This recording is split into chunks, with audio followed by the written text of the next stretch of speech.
Salut le brave, c'est votre serviteur le pasteur Jean-Marie Lessi et je suis très heureux de pouvoir être ensemble avec vous aujourd'hui. Il y a une chose qui a le mérite d'être soulignée, c'est que ce confinement a ramené la prière à la place initiale où elle devait réellement être, c'est-à-dire dans l'intimité de nos chambres. On doit arrêter de jouer les hypocrites comme les pharisiens, les scribes qui vont dans le temple en train ou au coin des rues de lever les bras pour que tout le monde voie qu'ils prient. On doit arrêter de parader dans nos estrades à l'église comme si c'était Mohamed Ali qui était dans un ring de boxe. Mes amis, maintenant la prière est confinée dans nos maisons. La prière est rentrée. C'est quelque chose d'intime entre un croyant et son maître, entre un croyant et son Dieu. Et par la même occasion, cela nous a montré les limites de certains serviteurs. C'est-à-dire, maintenant, ce n'est plus question juste de prêcher entre les quatre murs de votre église. Vous devez maintenant amener la parole sur la place publique, sur les réseaux sociaux et sous le regard de tout le monde. Et du coup, il faut poser l'expertise. Il faut expliquer aux gens la Bible. Il faut expliquer les événements. Il faut accompagner ceux qui ont perdu un être cher. Et tout cela demande qu'il y ait quand même un fond, qu'il y ait quand même une connaissance de la parole de Dieu. Et aujourd'hui, j'aimerais vous entretenir sur un miracle qui a eu lieu dans le livre de Luc au chapitre 13 et le verset 10. La parole me parle d'une dame. Cette femme fréquentait un lieu de culte, mais le problème est que cette femme était courbée. La Bible dit qu'elle était courbée parce qu'il y avait un démon qui était dans son corps qui la rendait infirme et elle ne pouvait pas se redresser. À aucun moment elle pouvait se redresser. Elle était devenue infirme. Son dos était courbé. Alors, je ne sais pas quelle est ta situation exacte, mais je vais te poser la question. Dis-moi, quel est l'état de ta vie? Peut-être que ta vie est courbée. Peut-être que tu n'as plus de perspective d'avenir. Peut-être que les idées noires te passent sur la tête. Tout simplement parce que tu ne vois pas comment tu vas t'en sortir. Le poids de la maladie t'a fait courber. Le poids du destin t'a fait courber. Le poids de la charge de ta famille t'a fait courber.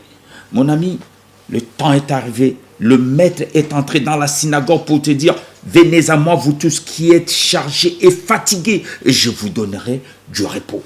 Qu'est-ce qu'on connaît encore de cette femme? Cette femme fréquentait ces lieux de culte depuis plusieurs années. Laissez-moi vous dire, votre église ne va pas vous sauver. Votre dénomination ne vous amènera nulle part. Peu importe, je le dis bien, peu importe des millions qu'ont coûté la construction de votre église. Peu importe les titres qui accompagnent, les diplômes qui accompagnent votre pasteur.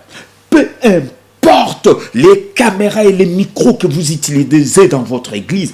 Tout cela n'a pas d'importance. Ce qui est important, c'est le flot et l'action du Saint-Esprit sur le cœur des croyants. Elle fréquentait un lieu de culte, mais néanmoins elle était toujours courbée.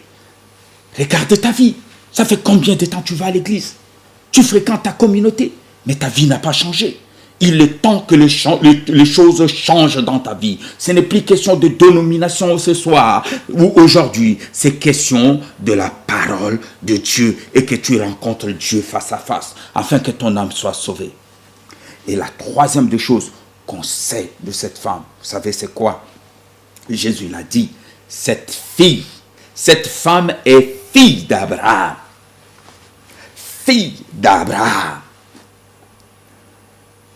Je veux aujourd'hui qu'on brise le chemin des reproductions de malédictions, mes amis. Peut-être ton père est mort de diabète. Tu l'as chopé le diabète et toi-même tu as le diabète. Tu vas certainement le transférer à tes enfants. Aujourd'hui, on va briser le chemin de la reproduction de cette maladie. La Bible dit, béni soit le nom du Seigneur qui nous a fait asseoir ensemble avec son Fils. Et nous sommes devenus les co-héritiers de la même promesse. Nous sommes devenus des enfants de Dieu, mes amis. Nous sommes de la lignée des enfants de Dieu. Mais regardez la réaction, s'il vous plaît, du chef des synagogues. Il dit, vous avez 6 jours pour vous faire guérir et non pas le Shabbat. Monsieur le chef des synagogues, j'ai une bonne question pour vous. Au petit matin de Shabbat, quelqu'un qui a atteint de Covid-19, son souffle est en train de partir. Tu vas lui dire, ne demande pas la guérison à Dieu parce qu'on est Shabbat. Non, Jésus est le même hier, aujourd'hui et éternellement. Bientôt, il y aura plus ces choses-là parce que Dieu est là. Le Seigneur est là. Il opère quand il veut. Il guérit quand il veut. Cela ne dépend pas d'un homme.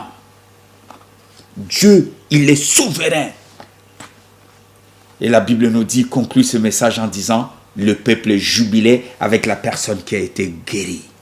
Je veux que tu puisses jubiler, mon ami, parce que ton Dieu t'a guéri. Et c'est là, au nom de Jésus, le chemin de reproduction a été brisé. Lève ta tête, car ta délivrance approche. Et soyez tous bénis au nom de Jésus. Amen.